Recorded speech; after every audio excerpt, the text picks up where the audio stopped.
근데 여기서 의사소통 안 하면은 저희 야단맞을까봐 선생님들 많이 저하고 대화를 나눠주셔야돼요. 그래서 이제 테크놀로지하고 특히 수학적 사고에 대해서 얘기할 때 음악 얘기를 꽤 좋아하는 편인데 몇 년 전부터 대중강의에서도 또 학생들하고 얘기할 때도 음악 얘기를 여러 측면에서 또 다양하게 하려고 노력했습니다. 그 이유가 뭐 여러 가지 있지만은 가장 중요한 이유 중에 하나는 음악은 누구나 다 좋아하잖아요. 저는 그 자체도 좀 신기한 것 같아요. 왜 누구나 다 음악을 좋아하는지. 좀 이상하거든요. 가령 독서를 싫어하는 사람도 음악은 좋아하더라고요. 근데 이제 그래서 제가 자꾸 음악에 대해서 얘기를 하니까 최근에 음악에 대한 책도 썼고요.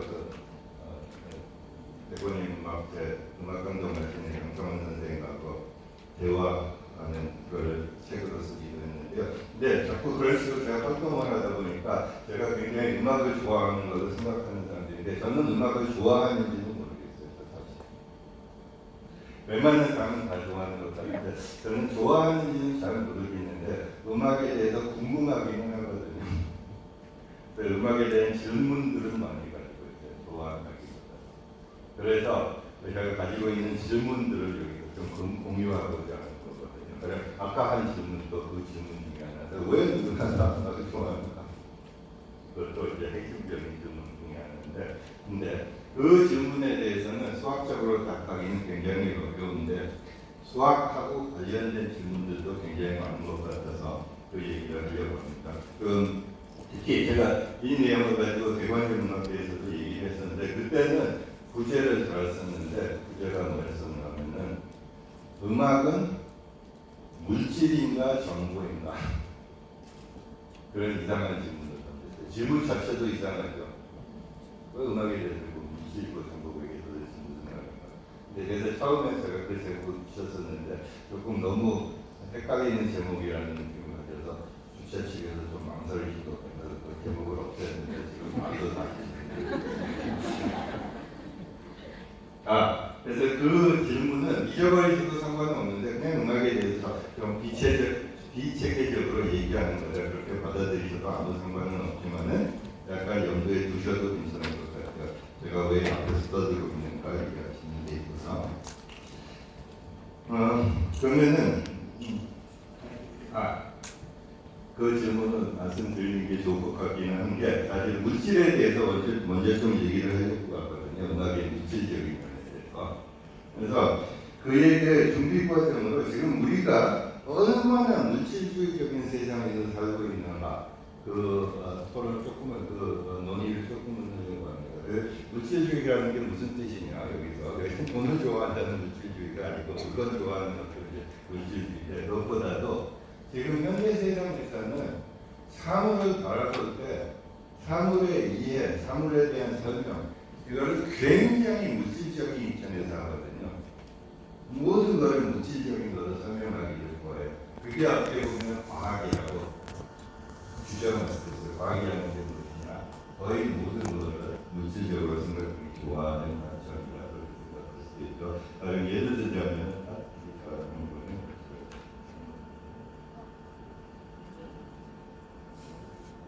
어떤 특정한 방향으로 가리켜야 됩니다.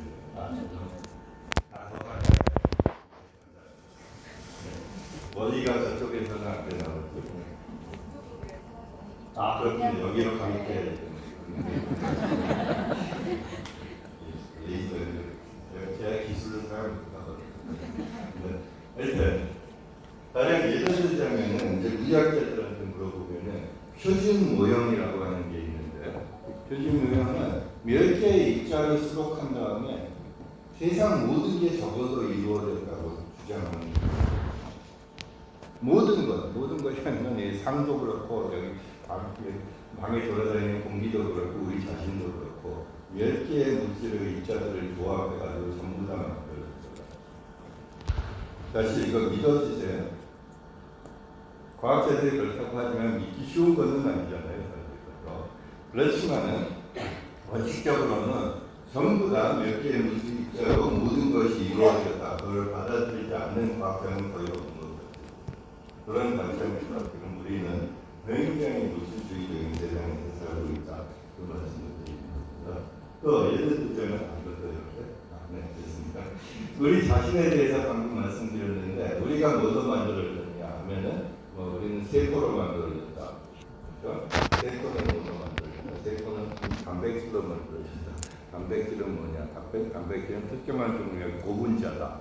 이런 식으로 점점 입자에 대한 얘기로 가까워지잖아요. 우리 자신에 대해서 얘기하죠. 그게 이제 물질이라는 것인데, 그래서 가장 우리를 이루고 있는 가장 기본적인 요소는 뭐냐? 과학의 사이에 대해서 얘기하면서 유전인자가 굉장히 중요하다. 그런 식으로 표현을 하잖아요. 그거 자체도 이제 굉장한 물질입니다. 그렇게 말씀을 드리는 거고, 더군다나 요새는 뇌과학이 굉장히 인기이기 때문에 우리 감정에 대해서 얘기할 때 우리 신체뿐만 아니라 감정은 또 다른 것 같잖아요. 감정은 물질적으로 설명할 수 있을까요? 네. 그렇죠. 그러고 보니까 궁금하네요. 혹시 감정은 물질적으로 완전히 물질적인 입장에서 설명할 수 있다고 믿는 분들 손 한번 들어보시겠어요? 제가 궁금해서 그래요.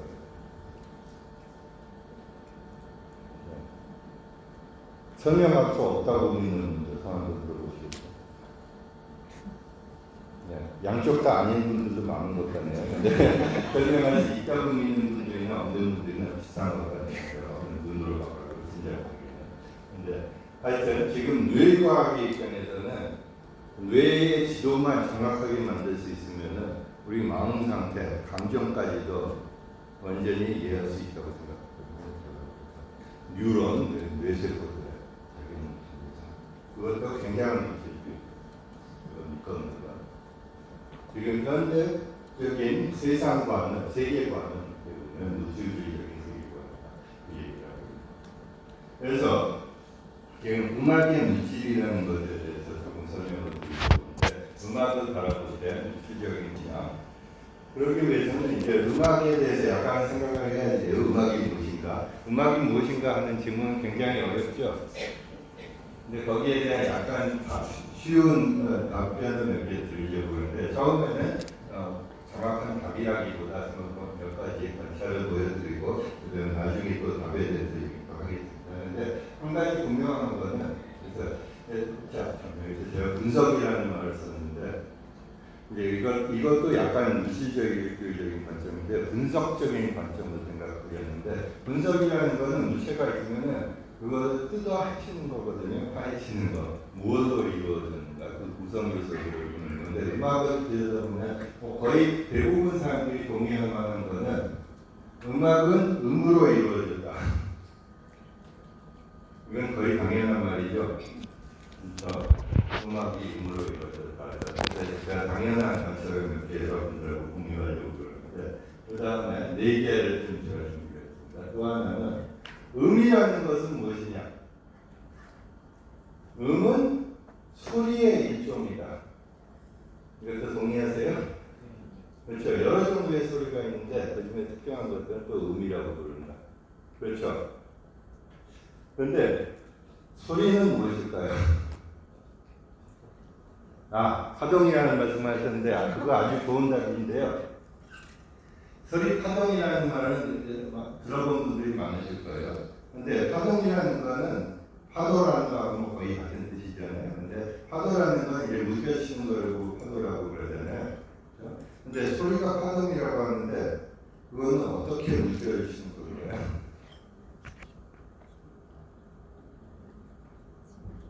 파동이라는 말을 소리에 적용했을 때는 무엇이, 그러니까 파도는 오르락내리락 하잖아요, 수면이. 그래서 그걸 파도라고 불렀는데, 그래서 소리의 경우에도 뭐가 오르락내리락 하는 것 같은데, 뭐가 오르락내리락 할까요? 여기서 오는 게 위로 올라갔다 아래로 내려갔다, 그건 아닐 거 아니에요. 그건 아닌 것 같죠. 근데 왜 파동이라고 부를까요, 소리는? 네네. 잘 안 들리? 공기 입자의 진동.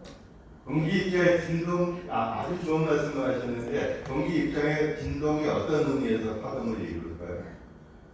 추후에 왔다 갔다 하는 그 진동이 네. 점점 퍼져나가면서 진폭이 넓어진다는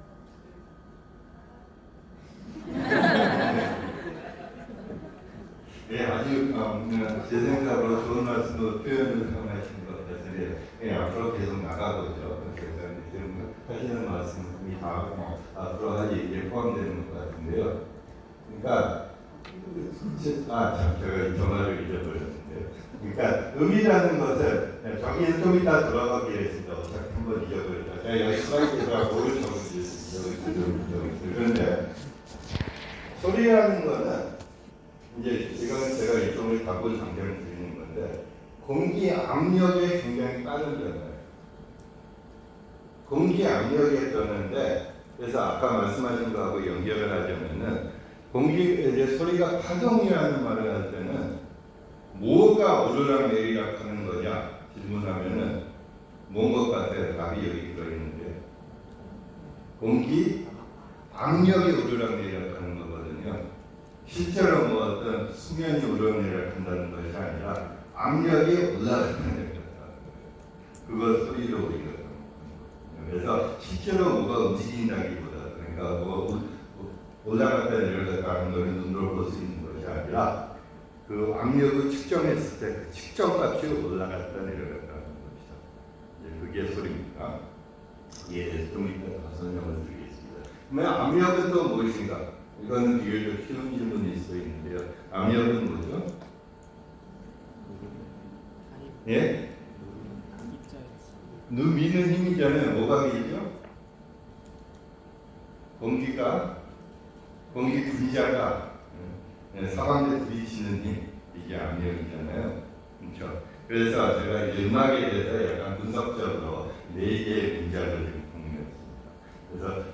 그래서 이거는 전부 다 상식적인 얘기, 일종의 상식적인 얘기이기 때문에 음악이 무엇인지 지금 당장 바로 들으기보다도 그냥 상식적인 문장. 음악은 음으로 이루어질까? 음은 소리의 일종이다. 특히 그 중에서 일정한 높이를 가진 소리다.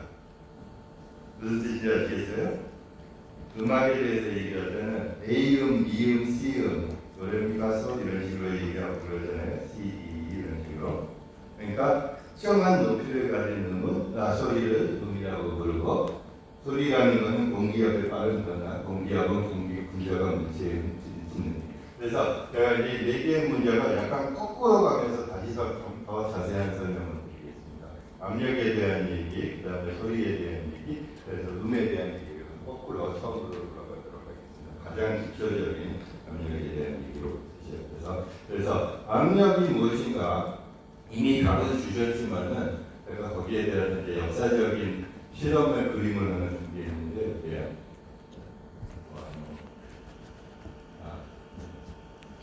이게 1657년에 독일의 막데부르크라는 도시에서 시행한 실험인데 이거 보면은 그림을 조금 더 자세히 들어보죠. 이게 어떤 구 같은 게 여기 있잖아요. 근데 이게 뭔가 하면 무슨 실험을 하고 있었냐면 막데부르크 진공 실험이라고 해서 굉장히 그 당시 유명한 실험이었는데요. 저기 강철 반구 2개가 붙어 있는 거예요. 근데 어떻게 붙였냐면 접착제 같은 걸 사용한 게 전혀 아니고 그냥 서로 갖다 대기만 한 거예요. 반구 2개를 가지고. 반구 2개를 가지고 갖다 댔는데 갖다 대고 나서 거기서 속에서 공기를 빼버렸어요. 컴퓨터를 가지고. 근데 그러고 나니까 너무 서로 밀어붙이는 힘이 강해가지고 여러 마리의 말이 양쪽에서 잡아당기는데도 떨어지지 않다는 거거든요. 그래서 이게 진공의 무위력을 과시하는 굉장히 이런 실험 중에 진공. 근데 그래서 이제 공기 압력이라는 게 저렇게 굉장한 건데, 근데 생각해 보면은 좀 이상하지 않아요? 공기 압력이 저렇게 강한데, 그러면 과연 저렇게 강하면은 저런 종류의 실험 기계를 요새는 아마존에서 살 수 있어요. 저기 영국 돈으로 약 30파운드쯤 하더라고요. 집에서 살 수 있거든요. 그래서 제가 아까 그 과학기술 시대에 공부하기 좋고 가르치기도 좋다고 했는데 별의별 저 희한한 과학 실험도 집에서 쉽게 할 수 있거든요. 주문해가지고. 그래서 마음만 먹으면 굉장히 좋은 부분들이 많아요. 근데 이상한 것이 저런 가령 종이 상자가 하나 있어도 그 안에 공기 분자들이 막 때리고 있다는 거거든요. 굉장히 가만히 있는 거 가지고. 그런데 왜 저 상자가 터져버리지 않을까요? 그렇죠. 바깥쪽에 공기가 있잖아요. 그러니까 안에서도 밀고 있지만 막 부딪히면서 밖에서도 막 부딪히기 때문에 양쪽에 평형을 이루고 있다는 얘기죠. 양쪽이. 그래서 평형을 이루고 있기 때문에 상자가 망가지지는 않는다. 공기압이 굉장하게 작용하는 거죠. 근데 그게 얼마나 큰지는 한쪽에서 공기를 빼보면은 아까 그 진공 실험에서처럼 눈으로 보인다는 거거든요. 굉장한 힘은 항상 저렇게 우리 자신도 항상 이렇게 공기압력을 받고 있지만 몸 속에서도 핀이 다른 액체들이 공기 모여 기체들이 합쳐져 가지고 여러 방향으로 균일하게 압력이 작용하기 때문에 직접 느끼지는 못하는 거죠. 그런데 때로는 가령 여러 종류의 피스톤에서처럼 그 피스톤을 밀어내리면은 안의 압력이 밖의 압력보다 커지거든요. 그 이유도 굉장히 상식적인데 왜냐하면은 공기를 빠져나가지 못하게 하고 부피만 줄이면은 간이 면적당 와서 부딪히는 공기 입자의 수가 더 커지겠죠. 늘어나겠죠. 그렇죠? 그래서 공기 밀도가 높아져가지고 더 때리는 공기 분자가 많으니까 안쪽의 힘이 바깥쪽 힘보다 강해져서 그래서 다시 피스톤이 나가게 되죠. 그러니까 압력이 작용하는 거를 저런 실험을 통해서도 직접 볼 수 있어요. 압력을 좀 바꿔주기 위해서는 공기 압력이 작용을 공기 어려운 것은 아니다. 아까 같은 걸 말을 가지고 하는 실험을 하고 자, 그래서 이제 소리, 압력 얘기에 대해서 복습을 했으니까 소리로 돌아갈 텐데요. 이제 소리라는 것은 근본적으로 귀 압력 앞에 압력이 빠르게 변하기 때문에 변하는 상황에서 우리 귀 쪽에는 고막이라는 게 있잖아요. 고막이 계속 압력을 받고 있는데 아무 소리가 안 날 때는 역시 안쪽의 압력하고 바깥쪽의 압력하고 평형을 이루어서 고막이 안 움직여요. 그렇죠? 그런데 압력이 변하면은 당장 적응을 못하기 때문에 안의 압력이 그때 약간 들어갔다가 그러니까 압력이 올라가면은 고막이 들어갔다가 압력이 내려가면 고막이 밖으로 나왔다. 이 작용을 하면서 고막이 움직이게 되거든요. 아까도 피스톤처럼. 그래서 그거를 우리가 소리로 인식하게 된다. 소리가 압력이 변화라는 게 무슨 얘기인가 좀 설명하고 있습니다. 예를 들자면 저희 그림을 통해서 잠깐 보여드리는데 아까 어느 분이 말씀하셨던 것처럼 가령 저런 스피커에서 소리가 난다는 소리를 어떻게 내는가. 가령 저런 종류의 스피커 같으면은 스피커의 막이 앞뒤 운동을 하잖아요. 자, 앞으로 나갔다가 뒤로 나갔다가 뒤로 갔다가 그러는데 그러면은 스피커 앞에 공기가 압축이 됐다가 또 좀 풀어졌다가 압축됐다가 풀어졌다가 그 작용이 일어나게 되거든요. 그래서 이제 압력이 높은 부분, 낮은 부분, 높은 부분, 낮은 부분이 교차하는 현상이 생겨가지고 그게 뒤에 전해져서 공막도 움직이게 된다. 그게 이제 아까 어떤 분이 설명하시는 거에 굉장히 가깝습니다. 그러니까 이런 종류의 그래서 이걸 파동이라고 부르는 거예요. 그러니까 압력이 올라갔다가 내려갔다 하는 이 교차 패턴이 앞으로 움직이는 거. 근데 이거를 제가 다른 종류의 유사한 현상을 이용해서 잠깐 비디오를 보여드릴게요.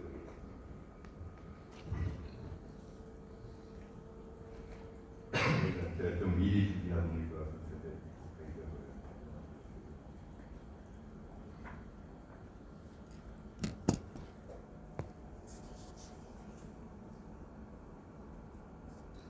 이게 아이들이 가지고 노는 장난감 같은 거, 스링키라고 그러는데 우리말은 뭔지 모르겠네요. 그러니까 이런 장난감인데 소리 파동이 저거하고 거의 똑같거든요. 패턴도 거의 같고 사실 수학적으로도 비슷한 면이 많은데 저 손이 아까 스피커의 작용이라고 생각하면 저런 식으로 좀 철사가 압축됐다가 풀어졌다가 하는 거지. 그 패턴이 왼쪽으로 전해지고 있잖아요. 그 비슷하게 소리 공기의 경우에도 압축됐다 풀어졌다 하는 그 패턴이 앞으로 전해져서 그게 소리가 됩니다.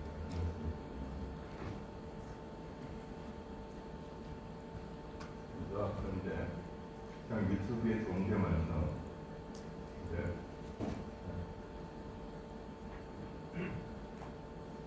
그래서 아까 지금 어디까지 얘기했죠? 그러니까 압력이 무엇인가 잠깐 복습했고, 압력이 움직이는 게 압력이 오르락내리락 하는 것이 소리로 인식된다는 얘기했고, 그래서 드디어 음이라는 얘기로 돌아갑니다. 음은 일정한 높이를 가진 소리라고 그랬잖아요. 그래서 제가 이러면 좀 높이가 있고, 보통 얘기하면은 대충 더 낫다라고 하는 느낌을 가지고 있어서 일정한 음을 가진 것 같지는 않잖아요. 그렇죠? 근데 높이를 가진 소리라는 게 무슨 뜻일까요? 네? 폭이요? 네? 진동? 진동? 더 정확한 답을 주시는 것 같아요. 진동수라는 게 무슨 뜻이죠?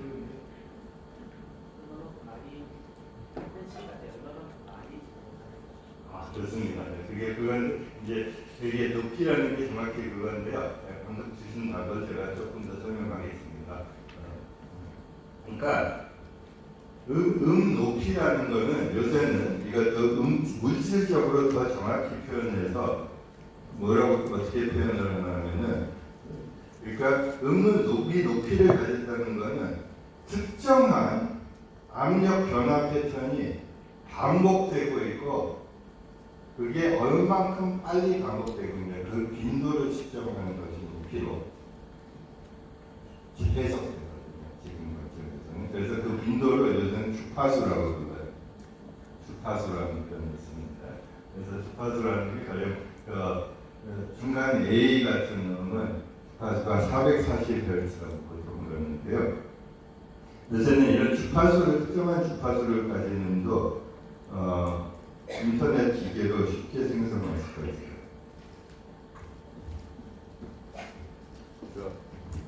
인터넷으로 온라인 컴퓨터를 걸 검색을 해보면은 이렇게 특정한 주파수를 가진 음을 생성해 주거든요. 잘 들리시나요? 그래서 이 주파수를 이렇게 막 바꿀 수도 있고, 이렇게 할 수도 있고, 아주 낮게 하면은 안 들리죠. 그래서 우리가 들을 수 있는 주파수의 영역이 아마 굉장히 귀가 민감한 사람 정도에서도 듣는다고 해요. 그러니까 어린 아이들은 진짜 우리 훨씬은 아니지만 우리보다 더 낮은 주파수 들을 수 있고 높은 주파수 들을 수 있고, 그 주파수에 대해서 그러면 제가 그림을 통해서 조금 더 보여드리겠습니다. 생각하는 방법을. 지금 보여드리는 그림은 그래프를 보여드리고 있는데, 무엇의 그래프냐? 압력의 변화 그래프를 하나 예시로 보여드리고 있어요. 압력 변화라는 게 무슨 뜻이냐? 그 X축은 지금 시간이 지나가는 방향이고, Y축은 압력을 얘기합니다. 그래서 Y가 0인 거는 우리가 아무 소리도 안 들리는 대기압하고 같은 압력을 얘기하고, 거기서 이 그래프에서 나타나는 거는 시간이 지남에 따라서 압력이 올라갔다가 앞으로 원점으로 내려갔다가 더 낮아졌다가 또 원점으로 돌아오는 그 패턴을 그려주고 있거든요. 무슨 뜻인지 알겠어요? 그래서 그래서 올라갔다 내려갔다 돌아오고, 올라갔다 내려갔다 돌아오고, 이 패턴이 반복됐을 때, 이 반복성을 가진 압력의 변화가 주어졌을 때 이거를 높이가 있다고. 그래서 이 경우에는 이거를 초 단위로 측정한다고, 시간을 초 단위로 측정한다고 생각하고 올라갔다 내려갔다가 제자리로 돌아온 것이, 그러니까 패턴 하나가 1초에 한 번씩 지나가고 있기 때문에 주파수가 1이라고 그래요. 주파수가 1. 더 빠르게 가면은 이 경우에는 주파수가 2인 소리거든요. 왠지 한번 보죠. 이 경우에는 오르락 내리락 제자리, 오르락 내리락 제자리가 1초에 2번 일어나잖아요. 이 때문에 이런 주파수가 2인 소리. 이거 이렇게 바꾸면 오르락 내리락 제자리, 오르락 내리락 제자리, 오르락 내리락 제자리 1초에 3번 패턴이 지나가기 때문에 반복되기 때문에 저희가 주파수가 3인 소리. 이런 종류의 현상이거든요. 근데 아까 그 중간에 우리가 여기서 이거 들은 이 소리, 이거는 주파수가 뭘까 얘기하는 거, 아까 440Hz라고 했잖아요. 그거는. 근데 그거를 그래프로 그려보면은 440이면은 sin 2πx가 아까 주파수가 2였으니까 생각해보면 440Hz라는 거는 저 반복 패턴이 1초에 440개 들어있다는 거잖아요. 그러니까 모양이 어떻게 될까요? 그러면은 340개만 들어있으니까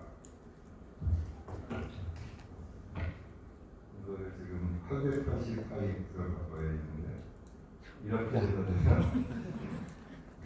그러니까 꽉 차버려요. 너무 빨리 오르락 내리락하니까 내 눈으로 볼 수 없게 돼요. 근데 이게 확실히 주파수 압력이 오르내리락하는 거다라는 걸 보려면은 이것도 확대해서 자세히 들여다보면은 오르락내리락하는 패턴이 보이죠. 그래서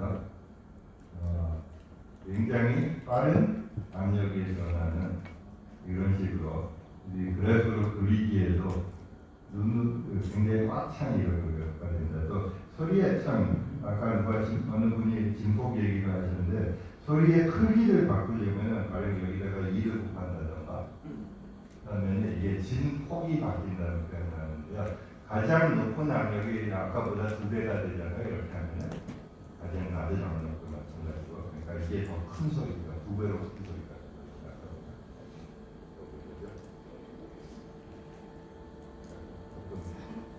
화면이 왔다 갔다 하는 것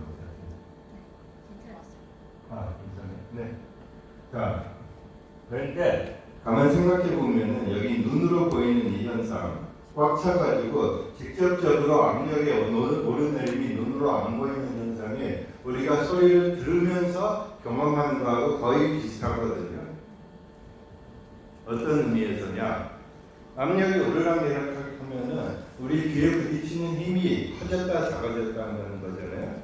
그래서 원칙적으로는 소리 자체도 커졌다 작아졌다는 거거든요. 힘이 커졌다 작아졌다는 거. 그런데 너무 빨리 오르락내리락하기 때문에 그걸 직접적으로 인식하지는 못하고 그 오르락내리락하는 속도 자체를 높이로 우리가 경험하는 것이죠. 그게 근데 왜 그렇게 됐느냐는 이제 뇌 속에 들어가야 되기 때문에 제가 여기서 설명하는 문제는 아니지만은 근본적인 현상 자체는 소리의 압력의 오르내림, 빠른 오르내림을 우리가 높이로 경험하는 거다. 그렇게 설명드리고 있습니다. 그냥 연결 문제고요. 자, 그래서 특정한 높이를 가진 소리가 음인데, 특정한 높이를 가진 소리가 음인데, 그거는 주파수를 가진 소리다 사실. 그런 식으로 표현해도 상관없어요. 음이라는 그런 것이나 주파수를 가진 소리다. 특정한 압력 변화의 패턴이 반복되고 그것이 1초에 몇 번 반복되는가. 특정한 것이 주파수다. 주파수를 가진 소리가 음이다. 설명하고 있습니다. 그래서 요새는 주파수가 굉장히 크면 높은 음이라고 하고 작으면 낮은 음이라고 표현하고 그래서 그런데 대부분 자연에서 나타나는 다른 소리라는 거는 웬만한 보통 소리, 아니면 제가 박수 치는 소리라고 그래도 이런 식으로 들어 박수를 쳐도 이건 특정한 눈높이가 없잖아요. 그거는 무슨 뜻인가 하면은 반복 패턴이 없다는 거예요. 그 압력 변화에 있어서 굉장히 유기식적으로 압력이 변하고 있기 때문에 소리가 들리기는 하지만은 주파수가 없어요. 박수 치는 소리가. 그래서 음이 무엇인가에 분석을 했습니다.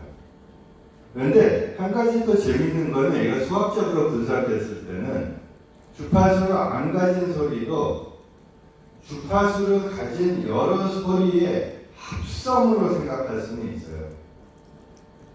주파수를 가진 여러 종류의 소리가 한꺼번에 들리기 때문에 그게 합쳐져 가지고 주파수를 잘 분별하지 못한다. 그게 무슨 뜻인지 또 기계를 통해서 한번 보여드리겠습니다.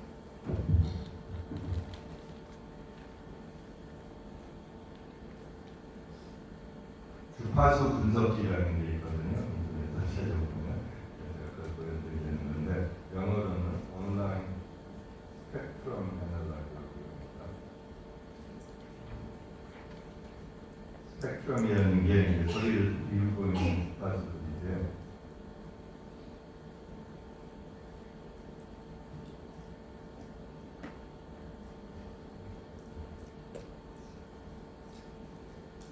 우선 제가 시범을 보여드리고 설명을 하도록 하겠습니다. 지금 새 소리의 녹음을 들어보려고 하는데요.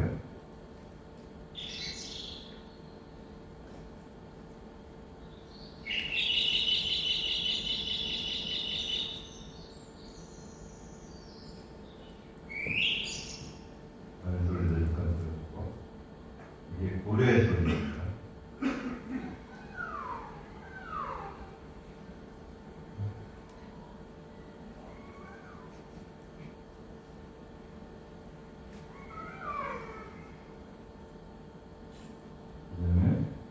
이거는 휘파람 소리.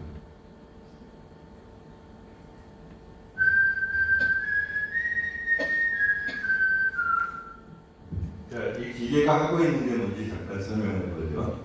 이 세로축에 따라서 주파수들을 추적하고 있거든요. 그래서 이 높이가 440Hz이고 여기는 5.1kHz, 5,100kHz, 5,100Hz 이런 식으로 쭉 이 높이가 특정한 주파수를 의미하는 겁니다. 그리고 이미 짐작하셨겠지만은 시간이 지남에 따라서 이쪽으로 움직이고 있잖아요. 소리의 높이가, 소리의 주파수가. 그래서 여기 이 그림에서는 이 기계에서는 어떻게 주파수를 표시하냐면은 소리 속에 주파수가 들어있는 영역은 다 색깔로 표시하고 있어요. 그런데 특히 그 주파수의 소리가 강하면은 밝은 색으로 표시하고, 그 소리가 주파수 소리가 약하면은 어두운 색으로 표시하고 그러거든요. 그래서 색이 들어있는 부분은 우리가 들리는 소리 안에 그 주파수가 다 어디가 섞여 있다는 뜻이에요. 그리고 그 중에서 아직 설명하지만 색깔이 어두운 부분은 그 주파수는 작게밖에 안 들립니다. 속에서. 그리고 밝은 부분은 굉장히 크게 들리는 주파수, 이렇게 여러 주파수가 섞여 있는 겁니다. 그래서 주파수 분석기를 통해서 보통 소리도 그 안에 들어있는 여러 주파수들을 컬러내가지고 뭐가 들어있는지 분석하는 게 가능해요. 그럼 바이올린의 경우에는 어떤 소리가 나는지 한번 볼까요?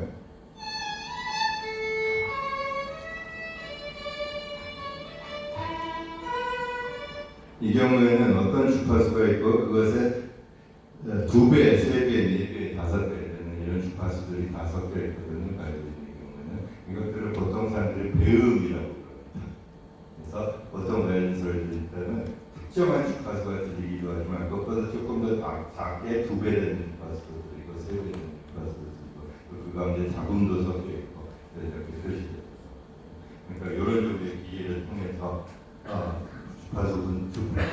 임의의 소리에 들어있는 주파수도 다 분석되는 거예요. 그래서 여러분들이 녹음을 작게 만들어서 여기 업로드해서 주파수 분석하고 있거든요. 그래서 저런 기계를 어떻게 만드는가도 재미있는 관건인데 주파수 분석을 할 수 있기 때문에 사실은 녹음도 가능해지거든요. 소리가 녹음된다는 게 무엇이냐? 그냥 음악만 녹음되는 게 아니라 우리 목소리도 녹음이 되잖아요. 그건 무슨 뜻이 어떻게 해서 그 일이 일어나냐면은 우리 목소리 안에 들어있는 여러 주파수들의 정보가 저장돼가지고 그 똑같은 주파수들을 또 어디서 재현을 하면은 똑같은 소리가. 그래서 저 주파수 분석이라는 게 녹음을 하는 데 있어서는 절대적으로 중요해요. 그러니까 어느 주파수가 어느 정도 크게 됩니다. 그걸 알고 있으면은 또 다른 데서 그 정보만 가지고 합성해서 똑같은 소리를 듣는 거예요. 사실 이 마이크 속에도 그 정보가 어느 정도 계속 저장됐다가 재현됐다가 그러고 있거든요. 그래서 저는 제가 하려는 말은 뭔가 하면은 저는 재미있는 기계가 있다는 것도 보여드리고 싶었지만은 사실은 특정한 주파수를 가진 소리가 음이지만은 특정한 주파수를 가지 않은 소리도 특정한 주파수를 가진 소리, 즉 음들의 합성으로 볼 수 있다. 그리고 그게 소리를 처리하는 데 있어서 절대적으로 중요하다는 말을 덧붙이고, 그래서 가령 조그맣게 보여드리니까 이런 것들인데요. 근데 여기서 한 가지 더 덧붙일 말은 사실 아까 저런 종류의 주파수 분석기가 소리를 여러 주파수로 어떤 주파수가 들어있는가로 걸러내는 과정이 저런 프리즘 같은 것도 빛을 다루는 과정하고 굉장히 비슷해요. 그러니까 햇빛이 안 보이지만은 혹은 내 흰빛이라고 그러지만 프리즘을 통과하면서 그 안에 들어있는 여러 색깔이 달라져서 나오잖아요. 아까 소리의 주파수 분석기도 거의 같은 거예요. 그러니까 여러 종류의 주파수가 보통 소리 안에 섞여 있는데 그렇지만 서로 걸러내는 과정을 할 수 있고요. 참, 그래서 가령에서 주파수 분석기를 통해서 제가 지금 보여드릴 그것도 뭐 재미있는 실험이겠지만 지금 하지는 않겠습니다. 그러니까 특정한 음을 안 가졌더라도 어떤 사람은 가령 목소리가 낮다, 어떤 사람은 목소리가 대체로 높다 이런 얘기만 하잖아요. 가령 예를 들자면은 남자들은 대체로 여자보다 목소리가 낮다 이런 종류의 얘기들을 하죠. 그거는 무슨 뜻인가 하면은 주파수 분석을 해보면은 남자의 경우에는 대체로 낮은 주파수들이 섞여 있고 여자의 경우에는 더 높은 주파수들이 섞여 있다. 특정한 주파수를 가진 소리가 아니더라도 그런 얘기들을 할 수 있고 이해할 수 있고.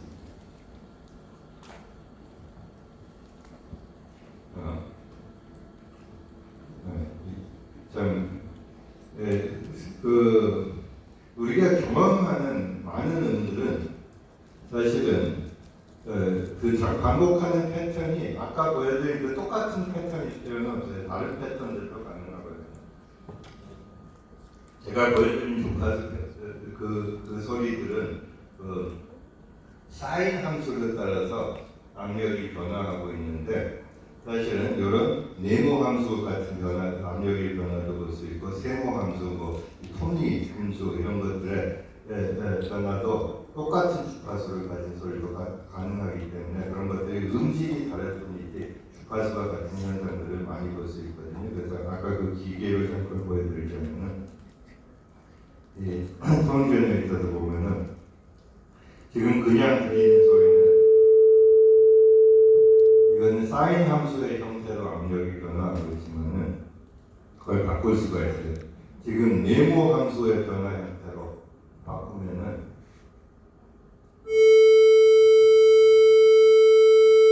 이거는 아까하고 높이는 똑같이 들리죠. 사인 함수의 경우가. 그런데 어때요 듣기에?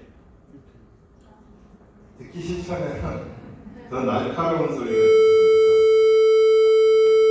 근데 그 이유가 뭔가요? 주파수가 같은 음높이가 들리는 거는 주파수가 같기 때문이에요. 그러니까 1초에 반복되는 횟수는 똑같은데 단지 사인 함수의 경우에는 이게 완만하게 압력이 오르락내리락 하고 있고 이 네모 함수의 경우에는 어때요? 갑작스럽게 올라갔다가 갑작스럽게 떨어졌다 그러잖아요. 그게 귀로도 경험이 되는 거예요. 갑작스러운 면모가. 그래서 사인 함수는 더 듣기에 좋고 네모 함수 같으면은 듣기에 더 안 좋고 그런 것들, 그런 현상들도 일어나죠. 그래서 주파수를 결정하는 것은 이 특정 특정한 모양보다도 반복되는 패턴이 얼마큼 빨리 일어나요. 그래서 그렇게 말씀을 드리고 있습니다. 그래서 음악의 물질적인 요소들에 대해서 말씀을 좀 드렸습니다. 그런데 음악, 제가 아까 연구에 들어가고 하신 드시라고 하신 분은 음악은 물질인가 정보인가 그 질문을 한번 던졌었잖아요. 그럼 음악이 정보라는 뜻은 무슨 뜻일까? 잠깐 설명을 해보겠습니다.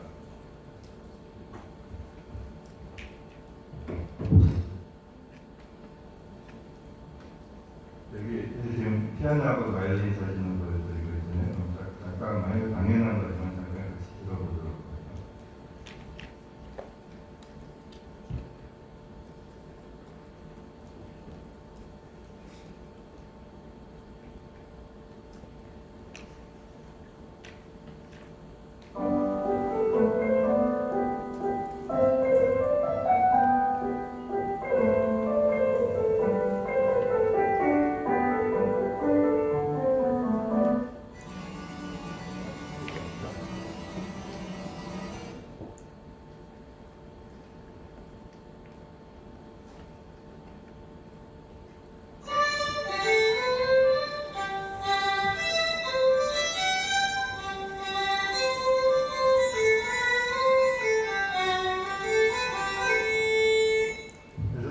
제가 드리고자 하는 질문은 이제 피아노하고 바이올린으로 바하의 민요의 규정을 들어봤는데 그런데 저 두 곡이 같은 곡이잖아요. 근데 제가 드리고자 하는 질문은 같다는 게 무슨 뜻이죠? 거기서? 네? 음이 같다는데 그때 이제 맞는 말씀인데 그런데 좀 이상한 거는 그래서 제가 항상 저런 종류의 질문을 조금 이상하게 느끼는 이유는 거기서 나오는 소리 자체는 상당히 다른 소리들이잖아요. 피아노 소리하고 바이올린 소리는 상당히 다른 소리거든요.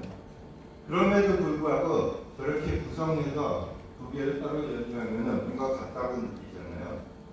그래서 여기로부터 적어도 첫 번째 관찰할 만한 거는 음악이라는 것 자체가 상당히 추상적인 거다 이 관찰을 할 수 있는 것 같아요. 그렇죠? 똑같은 거라는 느낌을 가진 것 자체가 상당히 다른 거를 똑같게 보는 거거든요. 그러니까 이것 자체가 일종의 추상적인 객체다. 그 관찰을 할 수 있을 것 같아요. 이 간단한 얘기를 그렇죠. 그 다음에 여러 종류의 답을 들을 수 있지만은 그러니까 어떤 의미에서 같은가 물어봤을 때 거기에 대해서 제가 가장 단순하게 드릴 수 있는 답변은 피아노로 연주하든 바이올린으로 연주하든 둘 다 같은 정보가 다르다 이렇게 표현해도 괜찮습니다. 그런 의미에서 보면은 사실은 음악 그 자체의 핵심은 피아노가 아니고 바이올린도 아니고 그는 음악들을 표현해주는 악기일 뿐이고 음악 자체의 핵심은 정보가 아니냐 그래서 그게 음악이 정보라고 하는 요점이에요. 그러니까 아까 지금까지 설명한 거는 음악이 공기의 변화와 어쩌고저쩌고 굉장히 물질적인 설명을 했었는데 이제는 가만히 생각해 보니까 사실은 음악의 핵심으로 이루는 거는 정보가 아니냐 그런 식으로 말씀드리는 것 같습니다.